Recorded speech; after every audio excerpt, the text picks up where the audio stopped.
எல்லோருக்கும் வணக்கம். Election counting டே திங்கட்கிழமை காலையில் எந்த விதமான லா அண்ட் ஆர்டர் பிரச்சனை இல்லாமல், சட்டம் ஒழுங்கு பிரச்சனை இல்லாமல் தகுந்த பாதுகாப்பு கொடுக்கணும்னு சொல்லியிருந்தோம். குறிப்பாக ஓட்டிங் டே அன்னைக்கு குறிப்பாக தமிழக வெற்றி கழகத்துடைய வேட்பாளர்கள் ஹார்பரில் சின்னோர் அசோக்குமார் அவர்கள் பூத் பக்கத்திலேயே திரு சேகர்பாபு அவர்கள் தன்னுடைய போனை ஒரு கத்தி மாதிரி காமிச்சு வேட்பாளருடைய வயிற்றுல வச்சு மிரட்டினாரு. அந்த ஃபுட்டேஜ் எல்லாமே நீங்க பார்த்துருப்பீங்க.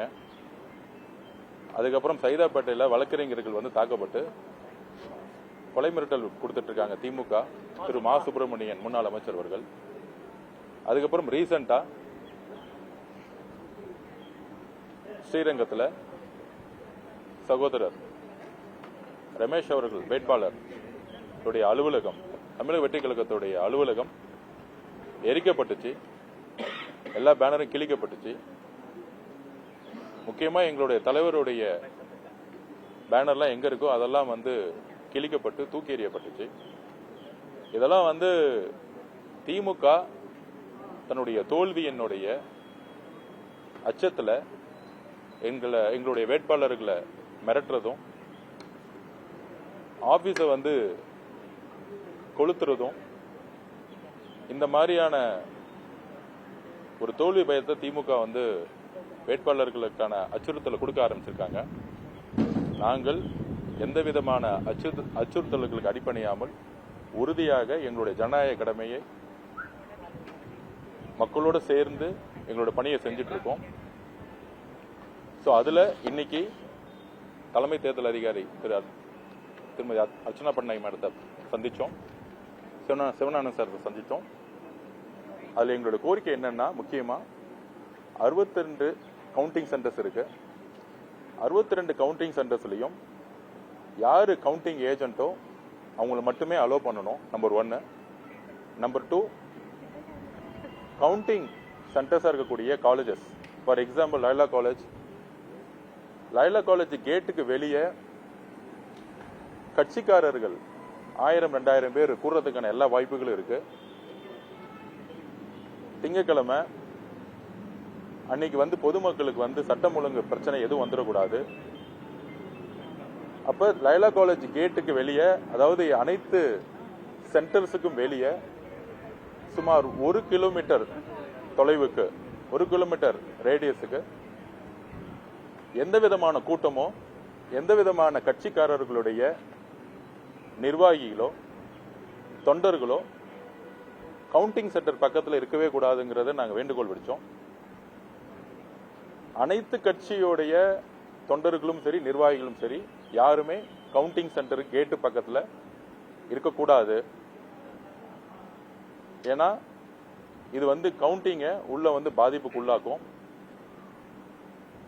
லைலா காலேஜுக்கு வெளியே பப்ளிக்கோட மூவ்மெண்ட் டிராபிக் அதிகமாக இருக்கக்கூடிய ஏரியா. அதுமாரி குயின் மேரிஸா இருக்கட்டும், அண்ணா யூனிவர்சிட்டியா இருக்கட்டும், ரோட்ல 2000, 3000, 5000 பேர் இருந்தாங்கன்னா அது பப்ளிக்கு டிஸ்டர்பன்ஸ் ஆகும். அதுக்கப்புறம் திமுக மாதிரி இருக்கக்கூடிய கட்சிகள் உள்ள இருந்து தகவல் கொடுத்து ஏதோ ஒரு கலவரத்தை உருவாக்கக்கூடிய ஒரு சூழ்நிலை வாய்ப்பு இருக்கு. ஸோ அதனால கவுண்டிங் சென்டர்ஸ் பக்கத்தில் 1 கிலோமீட்டருக்கு யாருமே இருக்கக்கூடாது அப்படிங்கிறத நாங்கள் பதிவு பண்ணோம். இது பப்ளிக்குக்கும் சரி, போக்குவரத்துக்கும் இடைஞ்சலா இருக்கக்கூடாதுன்னு நாங்கள் சொல்லியிருக்கோம். ஈவினிங் 6 மணிக்கு மேலே வெற்றி பெற்ற வேட்பாளர்கள் அந்தந்த கட்சியில் போய் அவங்க தொண்டர்களோட கொண்டாடலாம். ஸோ இதை தமிழக வெற்றி கழகம் பொதுமக்களுக்கு எந்த விதமான இடையூறும் ஏற்படக்கூடாது, கவுண்டிங் நேர்மையான முறையில் எந்த விதமான அச்சுறுத்தலுக்கும் நடக்கக்கூடாதுன்னு சொல்லியிருக்கோம். நம்பர் 1. நம்பர் 2, ஒவ்வொரு ரவுண்டும் எண்ணி முடிக்கப்படும் பொழுது அப்பொழுதே அதுக்கான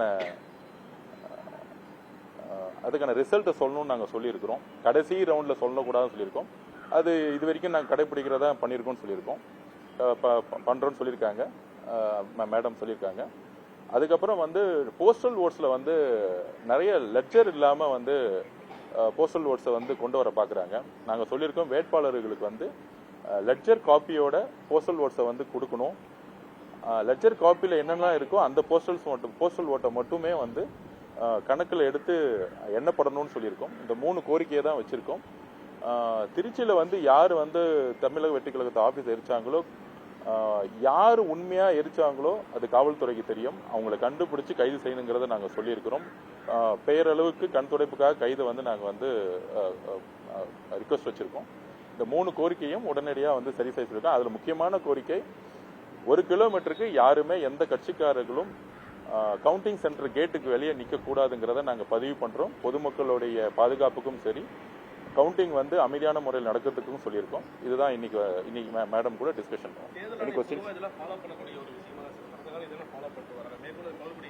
இல்லை. கவுண்டிங் சென்டருக்கு வெளியே பொதுவாக வந்து கூட்டங்கள் கூட வந்து அனுமதிச்சிருக்காங்க. ஸோ இந்த தாட்டி வந்து கவுண்டிங் சென்டருக்கு வெளியே வந்து நம்ம யாருமே இருக்கக்கூடாதுன்னு சொல்லியிருக்கோம். 3 அடுக்கு 4 அடுக்கு பாதுகாப்பு கொடுத்துருக்காங்க லைலா காலேஜில். அது வந்து கேட்டுக்குள்ளே கொடுத்துருக்காங்க. பொதுவாக வந்து ஒரு கிலோமீட்டர் வரைக்கும் யாருமே வந்து எந்த குரூப் எந்த கட்சிக்காரங்களும் ஒரு குரூப்பாக வந்து 1000-2000 பேர் வந்து கூடாத இருக்க வரைக்கும் கவுண்டிங் சென்டர்ஸ் எந்த பிரச்சனை இருக்காது. அதை வலியுறுத்தியிருக்கோம். உடனடியாக அவங்க வந்து நாங்கள் ஆக்ஷன் எடுக்கிறோம்னு சொல்லியிருக்கோம்.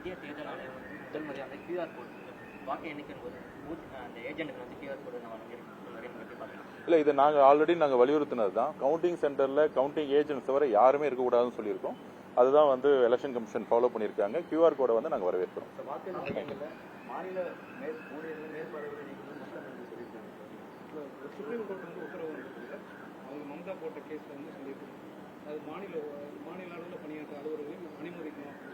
இல்லை, இன்னைக்கு ஆர்ஓஸ் எல்லாமே மாநில அளவில், தமிழ்நாட்டை பொறுத்த வரைக்கும் மாநில அளவில் இருக்கிறவங்க தான் இருக்கிறாங்க. ஸோ அதனால தமிழ்நாட்டை பொறுத்த வரைக்கும் எந்த பிரச்சனை இல்லை.